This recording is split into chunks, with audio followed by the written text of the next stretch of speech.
Dauphin, bonjour. Bonjour. On vous accueille pour parler de cette extraordinaire, je dis bien extraordinaire et je pèse mes mots, anthologie de la poésie normande depuis la naissance de la Normandie à nos jours, que vous publiez sous le titre Riverains des Falaises aux éditions Clarisse.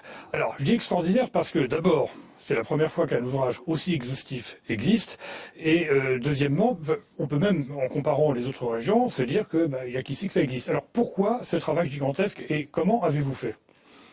Déjà, donc ma première réponse serait de rappeler que je suis moi-même poète, je suis normand, donc rompu à ce type de travail. Je fréquente les œuvres de ces poètes depuis maintes années. C'est justement en faisant le constat que rien n'avait été fait pour les mettre en valeur, parce que c'est un riche terreau quand même qui court du XIe siècle jusqu'à nos jours. Et en évitant évidemment d'avoir recours à ce qui a pu être fait auparavant, en particulier au Xe siècle et au début du XXe siècle, c'est-à-dire un travail purement régionaliste. Alors, vous parlez donc de la poésie en Normandie, oui, c'est ça, depuis la naissance de la Normandie. Vous évoquez bien évidemment la chanson de Roland, vous évoquez tout un tas d'œuvres. Et est-ce qu'on peut dire qu'il y a eu des époques pendant lesquelles la poésie s'est mieux portée que d'autres ?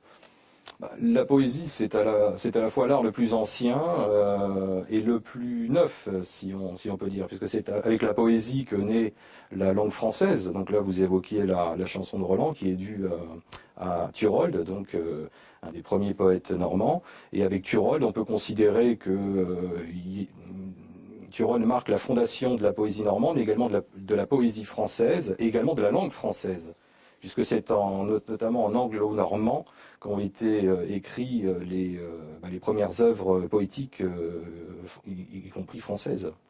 Alors, la poésie évolue au fil des siècles rapidement. Donc, est-ce qu'il y en a, par exemple, que vous préférez ? Après tout, dites-nous un petit peu quels sont vos choix. Oh là, il y en a vraiment dans toutes les époques, effectivement. Donc là, on parlait des poètes du Moyen-Âge avec Turold. Il y a effectivement Basselin, Olivier Basselin, donc, qui a fondé et créé les célèbres vaudevilles, qui valent bien mieux que le simple amusement que l'on laisse concourir sur eux.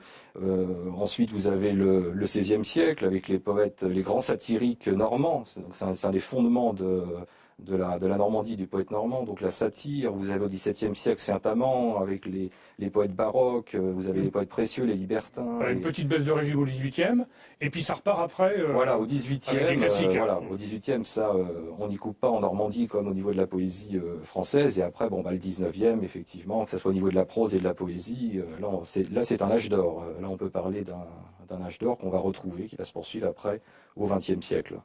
Christophe Dauphin, merci de nous avoir présenté cette anthologie dont je rappelle qu'elle est, de mon point de vue en tout cas, extraordinaire, ne serait-ce que par sa rareté.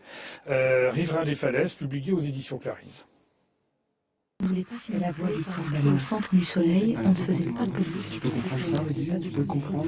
Elle était son rêve de jeune fille à elle aussi.